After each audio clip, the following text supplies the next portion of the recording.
Quantum 101 for the soul, when intention and observation organize the indeterminate. The mentor opens as one who lights a small lamp at dusk and invites the listener to the frontier where quantum physics and metaphysics become everyday language. He reminds them there are no miraculous shortcuts, only posture, to observe honestly, to feel with precision, to act small with coherence. Before moving on, he asks, plainly and consciously, that those who arrived here like the video and subscribe. He explains that this minimal gesture is not merely a click.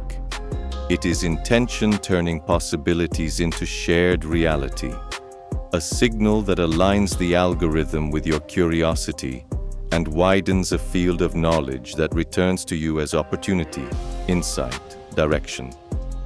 By subscribing now, you receive the next chapters and help this message reach those who need it. He continues in a close, steady tone, saying that the key today is understanding intrinsic probability. In the quantum world, ambiguity is not ignorance. Nature itself plays with superpositions until observation stabilizes an outcome. In life, fear-driven delay keeps possibilities murky. A clear intention honored by small steps gives the field coordinates to organize the indeterminate. Choose one postponed theme, health, study, finances, and write a single micro-commitment you can do today. Not become an athlete, but walk 10 minutes after lunch. Not change my life, but open a file and write 3 lines. The universe does not respond to slogans. It answers sustained frequencies. And to give the idea a human body, the mentor uses superposition as a metaphor for self. For a while, many versions of you coexist, the disciplined and the scattered, the generous and the reactive. He does not demonize contradiction. He offers a ruler. Which version honors your values and the future you desire? A practical morning ritual. Write 2 opposite possibilities for a single situation. Accept or decline an invitation. Save or spend on something. Take a 5-minute walk. Breathe as if arranging inner drawers. Then choose the micro step that feeds the version you want to cultivate. Loving observation, repeated, decides the trajectory of your own experiment.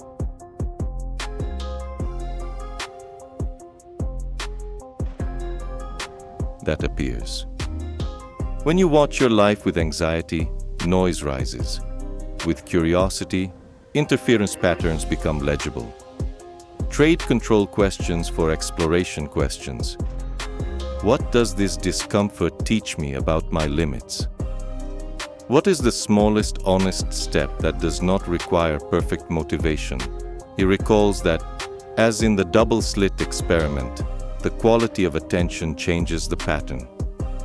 In difficult conversations, apply it concretely. Before replying on impulse, notice your body. Name the sensation, let energy settle for a few breaths. And only then answer. The same situation, under a different attentional angle, draws a different reality.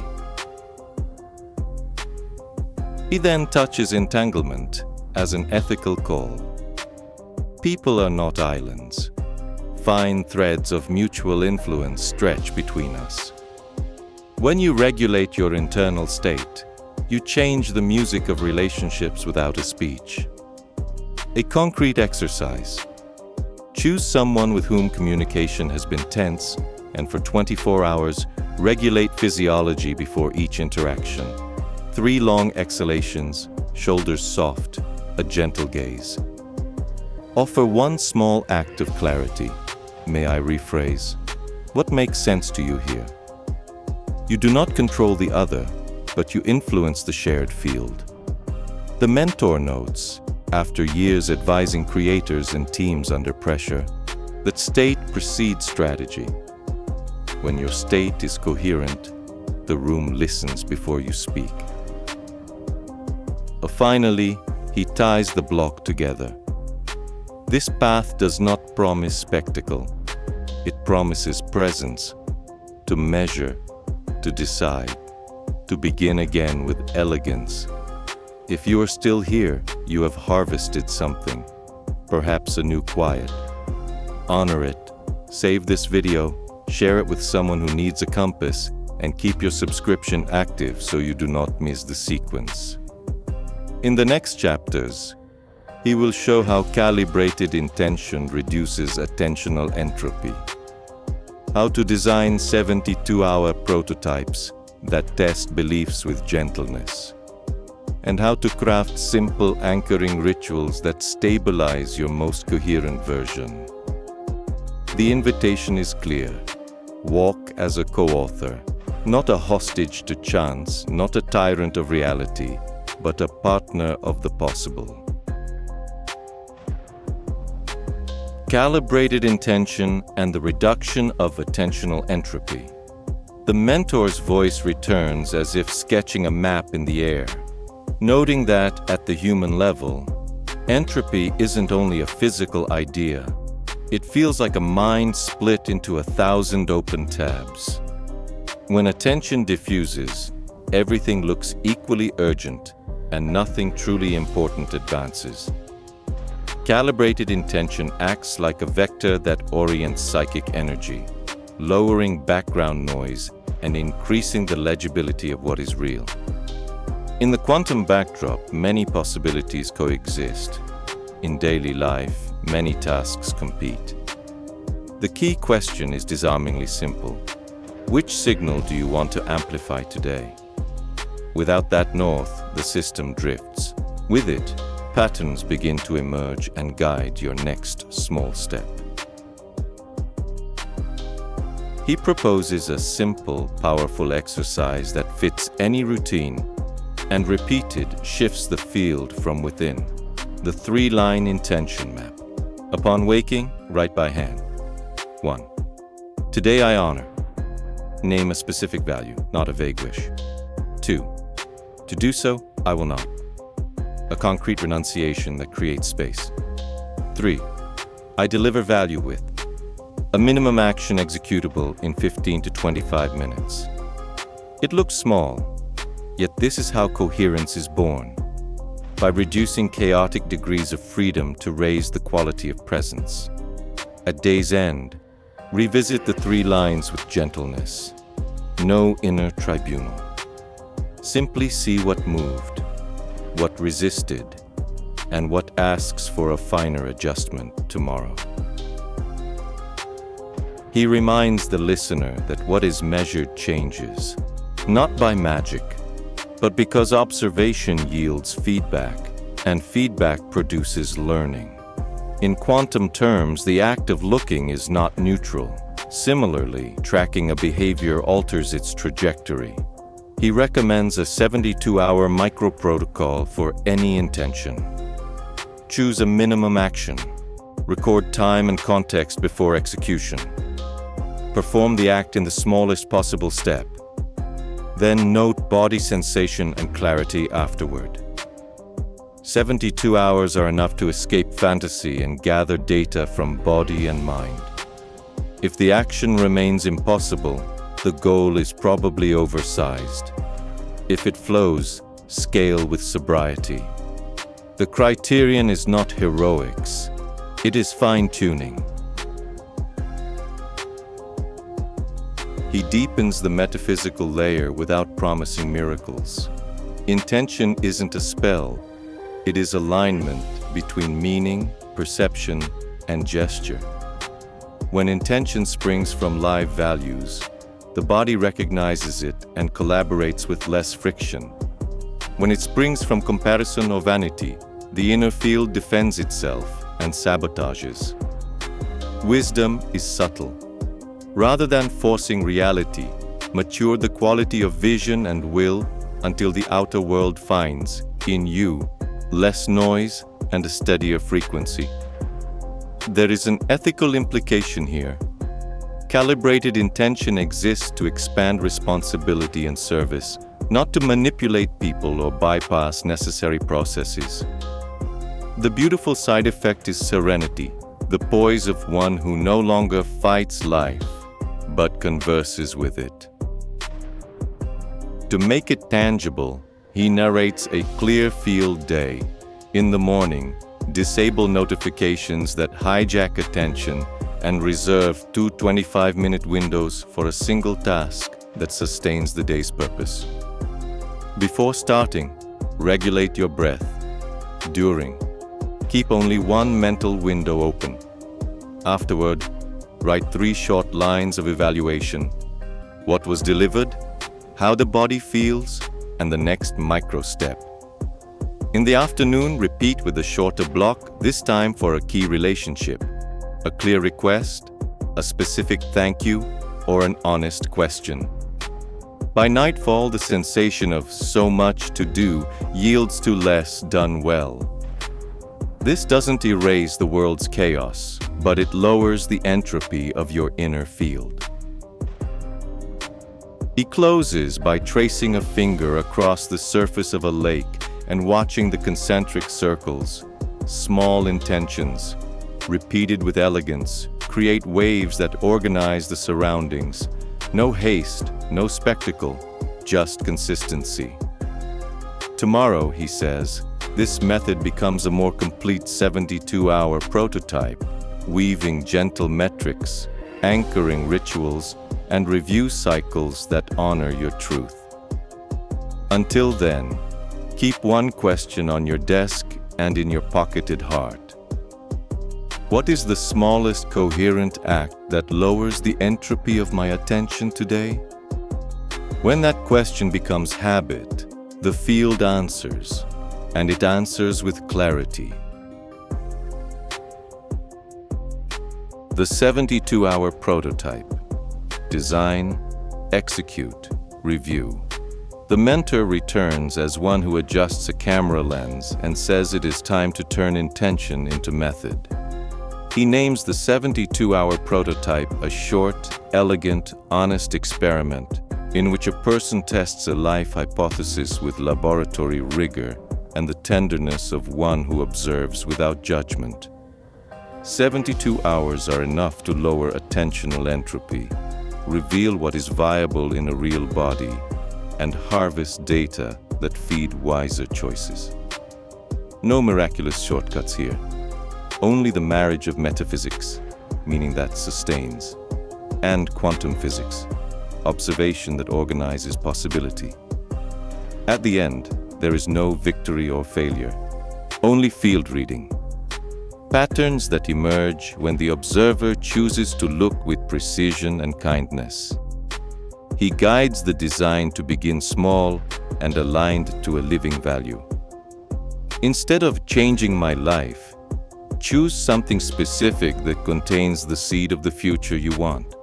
Better sleep, a paragraph a day, a 10-minute walk after lunch, an honest conversation you've postponed. To give it shape, he proposes 3 clarities: meaning, the why that carries you, observable evidence, what will show it happened, and a loving limit, the boundary that prevents excess. If the goal is restorative sleep, the evidence might be lights out at 11 p.m. and a self-rated sense of rest from 1 to 5 at wake. The limit is no perfectionism, only minimum consistency across 3 dawns. Clarity shrinks drama and expands traction. Day 1 begins by preparing the environment the way a musician tunes an instrument before a concert. The body must feel the action has low friction. Hydrate. Silence non-essential notifications. Place the materials for the smallest step within reach. He suggests carving a high-frequency window of 15 to 25 minutes, short enough to seem possible, long enough to gain momentum. Begin with 3 long breaths and a quiet inner line. Presence before performance. During the act, Hold a soft gaze on yourself. Name distractions, notice tension, return without drama. End with 2 lines in the log. What was done and how the body feels. That record, he says, collapses states into learning and makes progress measurable. Day 2 is for fine-tuning. Here, metaphysics earns ethics. Let intention serve life, not an ego anxious for control. If yesterday met resistance, shrink the step. If it flowed, repeat at the same size to consolidate. He invites a relational gesture because the field is entangled. A precise thank you, a specific request for help, a modest offer to collaborate. From a quantum image, correlated systems influence one another without shouting. Change the quality of your inner state, and the music of relationships begins to rearrange. He has seen, in creators and teams under pressure, that the lab is never solitary. People and contexts vibrate together, and your state is the quiet conductor. Day 3 brings review, not as a courtroom, but as a listening table.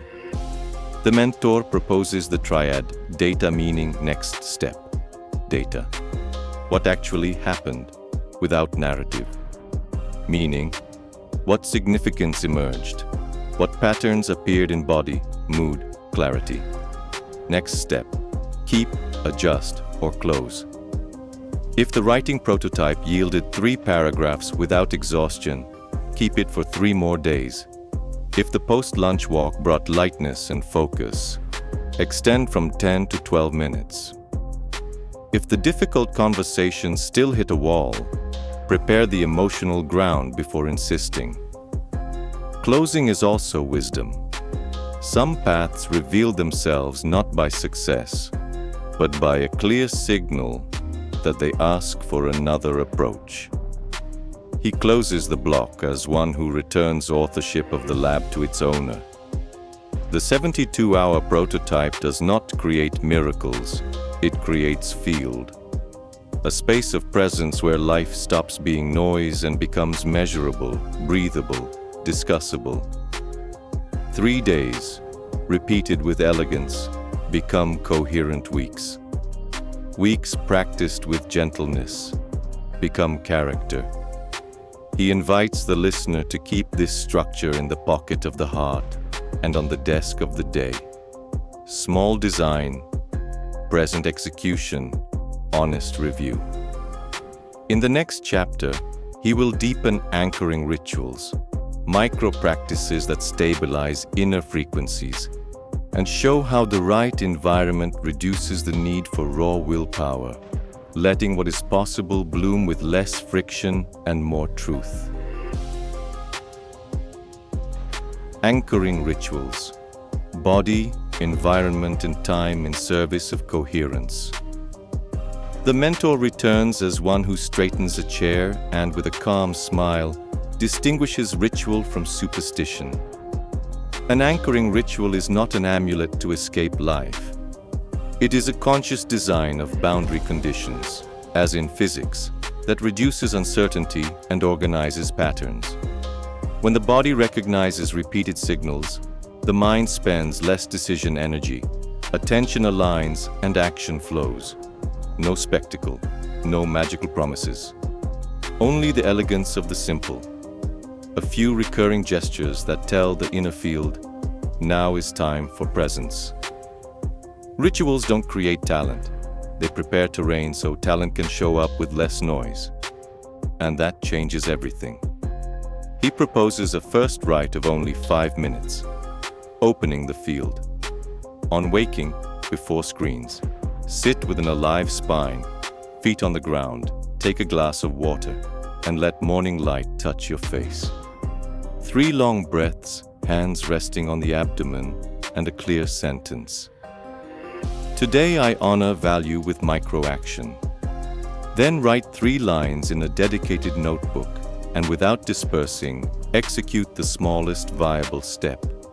He notes that, Across years advising debuting artists and leaders on critical days, this rite kept the notification storm from stealing the best of the morning's attention. Once the body learns this short path, the mind arrives at a tidy house and agrees to work. Next, he teaches the touch-breath-gaze triad, a fast anchor for pressure moments. Touch, gently join thumb and index finger, reminding the nervous system there is ground under your feet. Breath. Exhale longer than you inhale, as if pouring the weight from your shoulders. Gaze. Widen peripheral vision for 2 seconds, noticing edges, light, distance.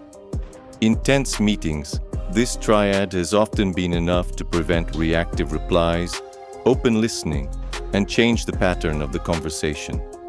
Practically, before sending a crucial email, apply the triad, reread your message, and ask, which version of me is signing this? 2 seconds of presence can save hours of rework. He then speaks of environmental architecture, the invisible intelligence that reduces the need for brute willpower. Those who rely only on discipline fight the world. Those who design the surroundings invite the world to cooperate.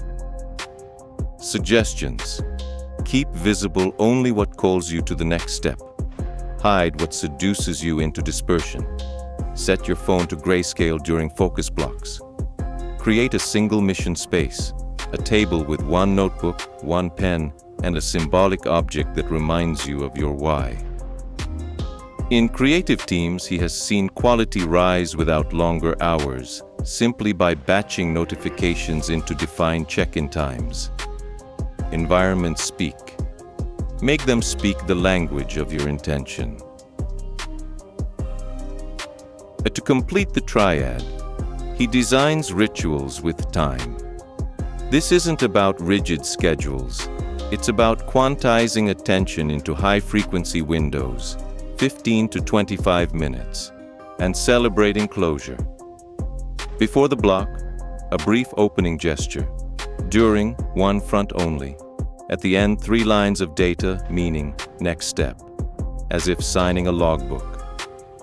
Near dusk, a closing rite. List what was cared for, thank the body for the service rendered, and set the stage for tomorrow's start. This simple closure keeps the mind from looping unresolved threads at night. It is physics applied to the everyday. Clear contours generate stable patterns.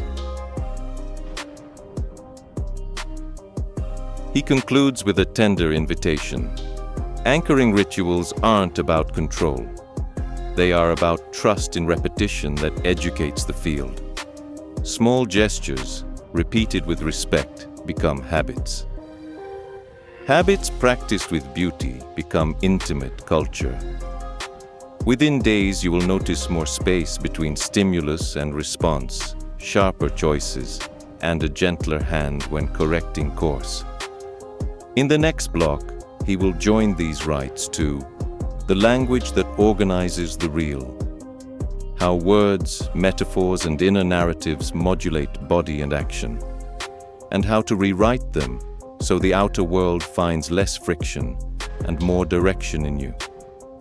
Until then, tend your field. The future thanks you in the present. The language that organizes the real, metaphors, vocabulary, and narratives that modulate the body. The mentor returns as one who opens a window and lets the air circulate. He speaks slowly, reminding that language is not ornament. It is an instrument of measure.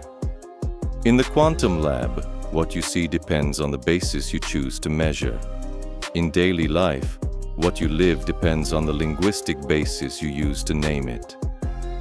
Words summon states, not by magic but by neurophysiological coordination, expectation, and attention.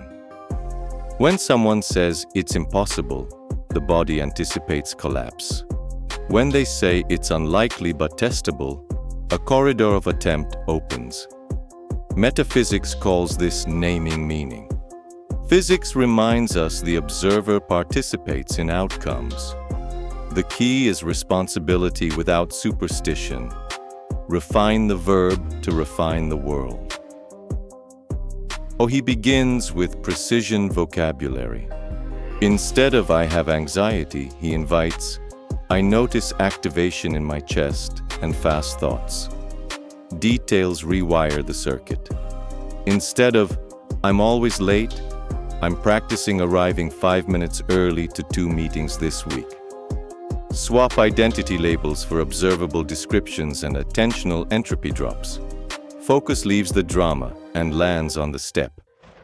A simple, deep exercise. For 24 hours, replace always, never with frequencies, often, rarely, and test one minimum verb that moves the needle. From years guiding debut artists and leaders under pressure, he has seen this microsurgery of words reduce reactivity and increase agency. Language is a lever on state. And then, metaphors, the invisible maps that set our routes. If life is a war, the body stiffens and everything becomes combat. If it is a garden, pruning, care, and seasons appear. Choosing metaphors isn't escaping reality. It's choosing lenses that preserve energy for what matters. He tells of a team that framed their days as putting out fires and lived on high alert.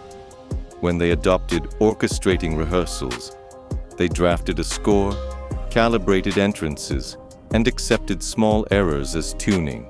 The performance improved without added hours. To apply, choose a quarterly master metaphor and write it atop your notebook. When noise rises, ask, "What does my garden need?" Or which section of the orchestra needs attention? Next, he turns to narrative, from fatalist tale to iterative essay. Saying "I failed" freezes, saying "my hypothesis did not confirm in 72 hours" invites revision. The triad data meaning next step returns authorship. What happened, what it signified, what micro-adjustment follows. Practice examples. Instead of "the diet is over," "the clean energy experiment failed at dinner." Tomorrow I prep protein in the morning. Instead of "I'm terrible with money," a 72-hour no impulse buy test slipped at 5 p.m. Next step, a prepared snack and closing the store tab after 5 minutes. This isn't sugarcoating. It is training a language that learns rather than one that condemns.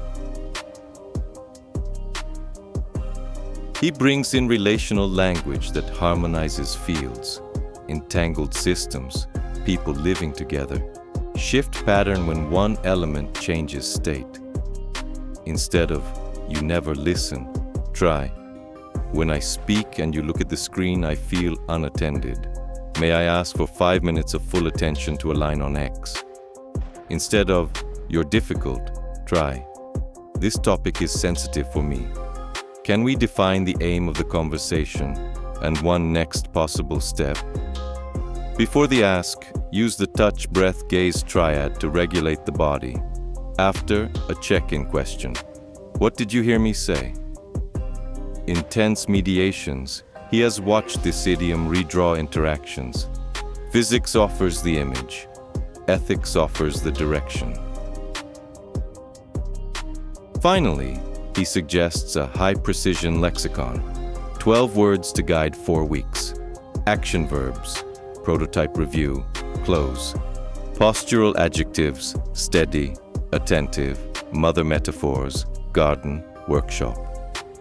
Each morning, pick 2 words and 1 verb. Each evening, record where they appeared. Soon the inner soundscape, the way you speak to yourself, stops being noise and becomes music that sustains action. He closes with gentleness. Language is a home. When the home is ordered, the world enters and finds its place. In the next block, he descends to the biomechanics of focus, sleep, light, movement, and simple nourishment as the hardware that stabilizes this verbal software. And life, then, flows with less friction and more truth. Biomechanics of focus, sleep, light, movement, and essential nutrition. The mentor returns as one who lays both hands on the table and affirms that before asking the spirit for miracles, it is wise to align the body, the hardware that carries perception. Focus is not merely a mental virtue, it is an ecology. When sleep, light, movement, and nourishment are arranged with care, the mind sharpens and intention finds traction. He promises no magic formulas, only generous contours. Metaphysics offers the why. Physics and physiology offer the how. When these walk together, the inner field stabilizes and the outer world grows less noisy. The proposal is simple and demanding. Design boundary conditions that lower bodily entropy so consciousness can work with more delicacy and less friction. He begins with sleep, the quiet guardian of clarity. Rather than obsess over bedtime, he suggests anchoring the wake time for 7 consecutive mornings. A lighthouse that teaches rhythm to the biological clock. 30 to 60 minutes before bed. Dim screens, darken the room, reduce stimulation. Keep a bedside notebook to offload 3 lines of unfinished business. And if needed, take a warm shower that signals the body to land the day. A practical sketch. One who wakes at 6:30 a.m. begins a field closing at 9:45 p.m. Low light, short lists. Exhale longer than inhale. If initial nights are imperfect, no guilt. Consistency outpaces anxiety. The body learns when the home gently shows it where the bed is. Then light, first conductor of the inner clock. In the morning, seek natural light for 5 to 10 minutes. Balcony, open window, brief walk, face lifted even under clouds. If the sky is heavy, extend to 15. Through the day, favor brighter light during active hours. Toward evening, let the house darken as an invitation for the brain to produce serenity. At work, place your desk to receive pleasant light and avoid harsh, face-level glare at night. He notes that honoring the light-dark cycle improves mood, focus, and sleep within days. The universe pulses in rhythms. When a person listens to that music, the body answers with gratitude and the mind with an unhurried clarity that feels like oxygen. He moves to movement, not as penance, but as hygiene for the nervous system. Pair 25-minute focus windows with 3 to 5 minutes of gentle motion. Stand, open the chest and hips, walk the hallway, drink water. After meals, take 8 to 12-minute walks to aid circulation, digestion, and mental brightness. For long sitting stretches, he suggests a mini ritual every 2 hours, 3 full breaths, a slow spinal lengthening, 10 deliberate squats, or 1 flight of stairs. A workable template during demanding projects. 2 morning focus windows, each followed by a micro walk. In the afternoon, a 20-minute burst of purposeful house care. The body hums, the mind clears, and intention navigates as if the channel had been dredged of silt. Nutrition is the ground on which attention steps. Keep meals simple and repeatable. Sufficient protein, fiber, vivid vegetables, and water across the day. Avoid sugar spikes before crucial focus windows. Prefer foods that won't crash energy 30 minutes later. Practical example. For a 10 a.m. writing block, at 9:15 choose something light and steady. plain yogurt with seeds and a whole fruit, or eggs with leafy greens and a drizzle of olive oil. Between blocks, water. Use coffee with respect, not as a crutch. If you have a medical condition, seek professional guidance. The principle here is economy. Honest, repeatable, gentle fuel. When the table is simple, thinking becomes elegant, and willpower is freed for what truly matters. He ties the block with a reminder. Discipline without poetry becomes hardness. Poetry without structure becomes fog. The biomechanics of focus provides structure so the poetry of living can appear. In 1 week, sketch a stable field day. Anchored wake time, morning light on your face, 2 focus windows punctuated by micro movements, simple regular meals, and the home softening into darkness as evening falls. No heroics, just constancy. Metaphysics calls this honoring the temple. Physics calls it respecting system rhythms. In the next block, he will deepen emotional regulation, how interoception, body language, and co-regulation with others lower noise in the heart and return presence to conversation. So intention is not a lonely effort, but a shared music. Emotional regulation, interoception, body language, and co-regulation. The mentor returns as one who lights a candle in a quiet room and reminds us, emotion is not an enemy. It is a messenger that arrives before the story. Heat in the chest, a knot in the stomach, tingling in the hands. Only after these signals does the mind rush in to narrate. Physics taught us the observer participates in the result. Here, the observer is your state. When you touch your own emotion with precision and gentleness, the field reorganizes, narrative softens, gestures gain elegance. The rule is demanding and kind at once. Emotion does not give orders. It delivers data. Decision belongs to a conscience aligned with values. We regulate not to silence what protects us, but to hear it better.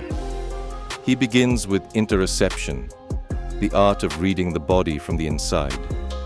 Try a 3-minute attentive walk within yourself. Eyelids soft, attention descending from brow to chest to abdomen, abdomen to legs, asking, what is alive here? Name sensations, not judgments, warmth, pressure, vibration, emptiness, flutter. Then label with tenderness. I notice tightness and haste, or I notice lightness and curiosity. In difficult conversations, this map prevents misfires. When you feel the grip, lengthen the exhale and let the wave pass for about 90 seconds before speaking. If helpful, jot 1 line in a pocket notebook. Repeated over days, this tiny practice turns storms into seas you can navigate without capsizing your own clarity. Next, he offers the body language shortcut for regulating the nervous system. Posture that supports. Shoulders ease downward, jaw unclenched. Breath that exits longer than it enters. And a 2-second widening of peripheral vision. These cues tell the organism there is ground and time. In critical moments, a meeting where everything screams urgent, a call that stirs old memories, run a 120-second drill. Align the spine, slowly lengthen the neck, take 3 deliberate, heavy exhalations, and anchor 1 honest sentence. I can answer slowly. Pair this with a micro stretch of hips or chest if seated long. Often the distance between reactivity and response is 0.5 millimeter in the body. Shift it, and you shift the outcome by miles. Then comes co-regulation, 2 systems tuning to each other. Relationships are small quantum labs. Subtle gestures from one change the pattern in the other. Before a key talk, set boundary conditions. 5 minutes of screen-free attention, a shared intention to understand, not to win. And a closing check-in. What did you hear me say? During the dialogue, lean on the touch, breath, gaze triad to keep the field clean. Afterward, seal the new pattern with a specific thank you. He has watched tense teams and families transform with this simple choreography. This is not manipulation. It is hosting a state where truth can land without shattering. Coherence, like music, becomes contagious when one instrument quietly tunes first. He turns to the alchemy of triggers, turning old tripwires into present teachers. When something hits a tender place and your reaction outsizes the fact, try 3 subtle moves. Recognize, this is old in me. Host, it can ride with me while I speak clearly. And choose the smallest coherent act now. Gentle disposers of excess help. Write a letter you will never send. Walk 10 minutes without headphones. Take a warm shower as a transition ride. On long projects, schedule weekly honesty windows. 20 minutes to list where emotion asked for voice and how you received it. Over time, what used to explode becomes a compass. It marks limits, reveals values, and invites root edits with less noise and more dignity. He stitches the block with a warm reminder. Regulation is not anesthesia, it is tuning. Waves will keep arriving. The difference is that now you have boards to surf and harbors to dock. Interoception gives an inner map. Body language offers discrete levers. Co-regulation provides the music of meeting. As this becomes intimate culture, choices leave cleaner, conversations grow truer, and fatigue stops waving as a permanent flag. In the next block, he will set purpose and values as a compass for priorities. How to decide with elegance, define loving boundaries, and close paths without guilt. When the heart is tuned, clear thinking becomes possible. And when thinking is clear, acting with beauty is the most natural consequence. Purpose and values. The compass that sets priorities and closes paths with elegance. The mentor reappears as one who sketches a north arrow in the sand and says that purpose is not a slogan. It is a vector. It points direction. It does not guarantee tailwind. Values are the coordinates of that vector. The names we give to the kind of beauty we choose to uphold when nobody is watching. At the microscopic level, the world admits many routes. At the human level, without a clear compass, attention disperses and progress evaporates. Purpose is the why that endures. Values are the how that honors us. When both meet, choices stop being emotional roulette and gain a signature. Less guilt, more coherence. Less haste, more direction. That's how the field organizes. To separate purpose from ego fantasy, he proposes a gentle gravity test. If the idea still holds when no one applauds, if it improves your life and at least one other person's, and if you accept the price of learning, there is substance. He calls this the meaning, service, sustainability triad. Meaning that lifts you out of bed, service that reaches another, sustainability of body and calendar that preserves continuity. A practical scene. Someone who loves to teach declines the big stage for now and records one quality lesson a week for 20 people, with presence and care. Applause may take time. Purpose has already begun. Here metaphysics meets physics. Intention becomes a gesture that changes the field. With the compass in hand, loving boundaries appear, clean yeses and elegant nos. Saying yes to everything is, silently, saying no to your purpose. A loving boundary is the contour that protects what matters without wounding the other. He offers a helpful script. Before the no, acknowledge value. thank you sincerely for the invitation. Then, state direction. This quarter I'm prioritizing X in alignment with Y. Finally, offer an alternative. I can contribute Z on such date or suggest so-and-so. Applied example. Faced with a well-paid but misaligned project, regulate your body, honor the invitation, and decline with precision. The world doesn't collapse, it learns who you are. The field respects those who respect themselves. Closing paths, he says, is part of the ethics of purpose. He distinguishes quitting from closing. Quitting is abandonment by neglect. Closing is completion with awareness, gratitude, and a record of learning.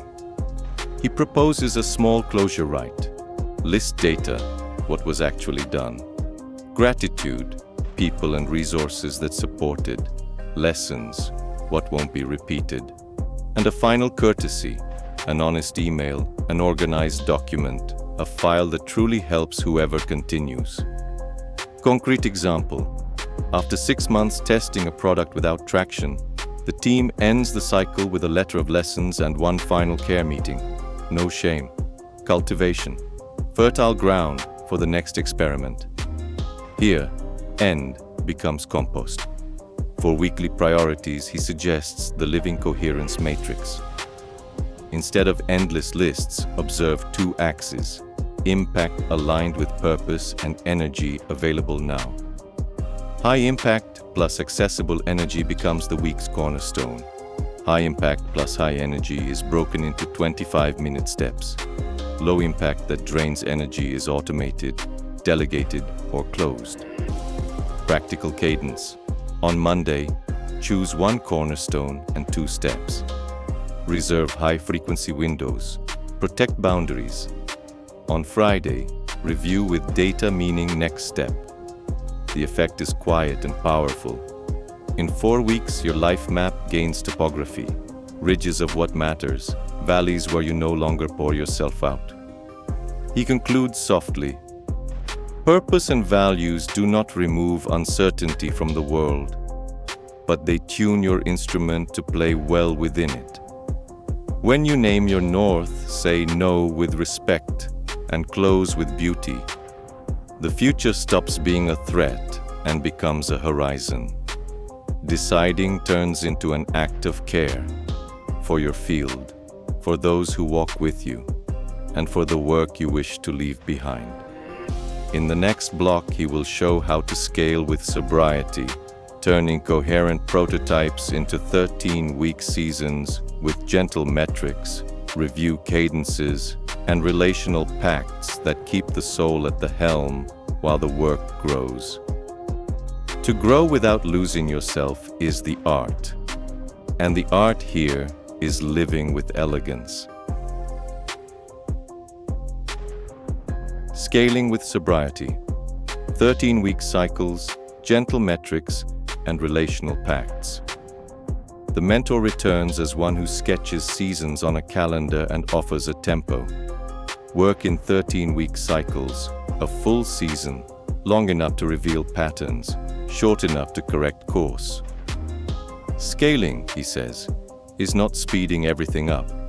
It is layering coherence the way an orchestra adds instruments without losing the theme. In the quantum image, each cycle is an experiment with clear boundary conditions, intention, anchoring rituals, and honest field reading. At the season start, choose a few cornerstones, break them into 25-minute steps, and assume that the miracle lives not in ambition, but in elegant repetition. Growth here is constructive interference. Small waves, well-timed, summing into music you can hear and sustain. He introduces gentle metrics, measures that illuminate without wounding. Distinguish process markers, what you control, from outcome markers, what unfolds afterward.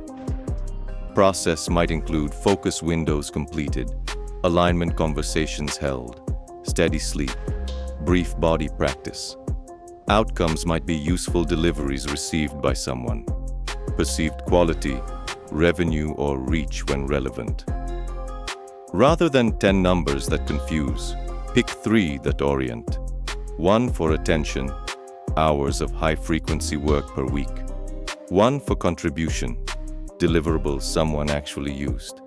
And 1 for care, nights with rest rated above 3 out of 5. In a creation season, 2 hours of deep work on 4 days, 1 essay published weekly, sleep anchored. Little, clear, repeated. That is the compass. Cadence gives the method its soul. Every week opens with a navigation table. Review, data meaning. Next step from the prior cycle and choose the week's cornerstone. Midweek, run a brief self-check-in. Where did energy dip? What needs fractioning? On Friday, close with explicit gratitude and set the stage for Monday. Daily, protect 2 high-frequency windows and weave micro-movements that keep the nervous system clean. Cadence is poetry applied. The body learns that certain gestures mean now its presence, and work begins to flow along familiar channels. As rhythm installs itself, anxiety loses its stage, and reality takes the mic, clear, paced, and strangely kind. Then come the relational pacts, agreements that protect the field as you grow. A 13-week cycle gets lighter when those walking with you see the map. The mentor suggests a short letter at the season's start. The purpose that guides, availability windows, loving boundaries, and how to ask for help. At home, set times for quiet and moments of full presence. At work, define channels for true urgencies and what can wait. A practical script. Tell the team that mornings are single mission and non-urgent messages will be read at 12:30 p.m. and 5 p.m. In return, offer predictable delivery and a brief Monday clarity meeting. A pact is care for the other and for the work that wishes to arrive intact. To grow without breaking, build anti-fragility. Breathing room, a budget for mistakes, and small tests before scaling. Reserve 10 to 15% of the calendar for the unforeseen, and treat errors as data, not identity. Before launching anything large, run a quiet beta. 10 people, then 50. Listen, adjust, only then expand. If a step demands too much force, fraction it. If a path hums with persistent noise, close it with elegance and capture the lesson. He recalls teams that doubled impact by reducing variables per season and guarding the team's sleep. In quantum terms, stable systems emerge from simple rules. In human terms too, less friction, more constancy, frequent gentle corrections. He straightens the score for the final movement. Scaling with sobriety honors the metaphysics of meaning and the physics of measurement. Choose a north. Measure what matters. Teach the body a humane rhythm and celebrate closures that release energy. When the season ends, there is no performance high. There's a quiet sentence. I advanced without losing myself.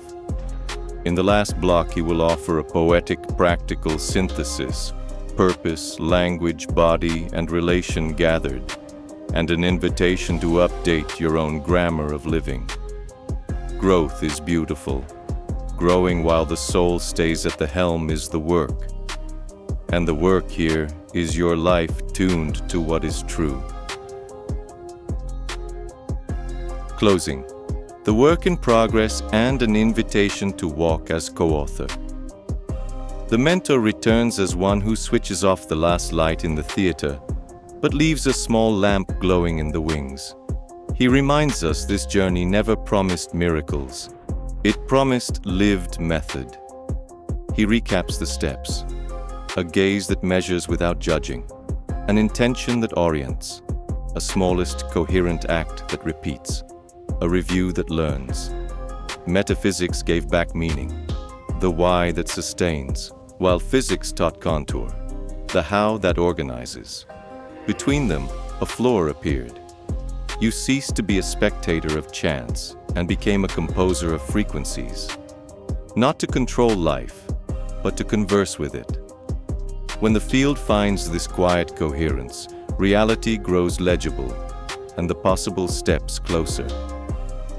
He weaves the synthesis with an artisan's patience, calibrated intention to reduce attentional entropy, the 72-hour prototype to turn desire into data, anchoring rituals to tell the body now is presence, high-precision language to modulate state, the biomechanics of focus, sleep, light, movement, nourishment to sustain clarity, emotional regulation and co-regulation so meetings become music, not noise, purpose and values as compass, 13-week cycles and gentle metrics as tempo for growth without self-loss. None of this is sorcery. These are frames that make the work possible, and the work is you choosing today the smallest coherent gesture and repeating it with elegance until it becomes intimate culture. As a closing rite, he proposes a dawn logbook, 10 minutes at a clean table, 3 headings. I learned, I'm ready to practice, I commit. In I learned, write 1 line per block of this journey. In I'm ready to practice, note 3 microacts for the next 72 hours, 2 linked to the body, sleep, light, movement, and 1 to relationship. A clear request, a specific thank you. In I commit, name a 13-week season with 1 cornerstone and an explicit relational pact. Close the notebook, exhale slowly, set the stage for the first step. You will notice the future stop being foamy abstraction and become a tangible rung. Doable today, reviewable tomorrow. He leaves a reminder that carries both beauty and ethics, epistemic humility. Complementarity teaches that no single view exhausts the real. Measuring, writing, and reviewing are not rigidities but tendernesses. Expect cloudy days. Adjust the step without guilt. Close with elegance what no longer serves. He confides that behind works which touched many lives, there were no secret formulas. Only ordinary people practicing small corrections with a quiet faith in their meaning. True enchantment is not grandiose, it is constancy. And constancy here is poetry wearing the clothes of habit.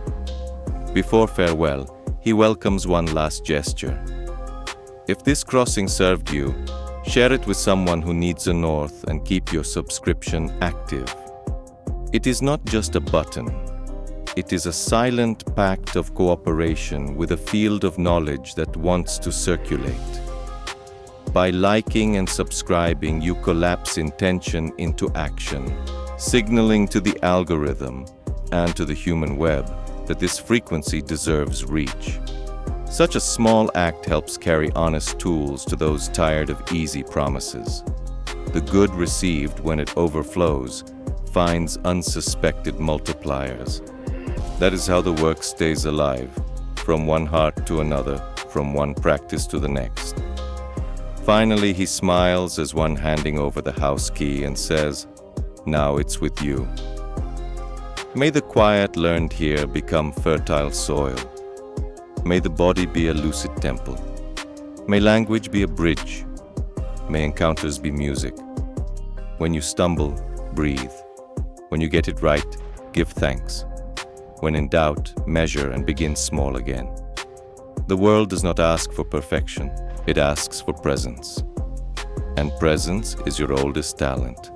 Step out of this video as one crossing a dawn, slow, attentive, gentle. Wherever you are, there is always a first possible step. Take it today.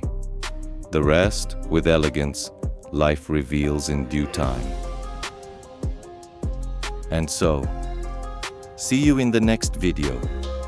with more information on everything that involves growing, evolving, transforming, and manifesting.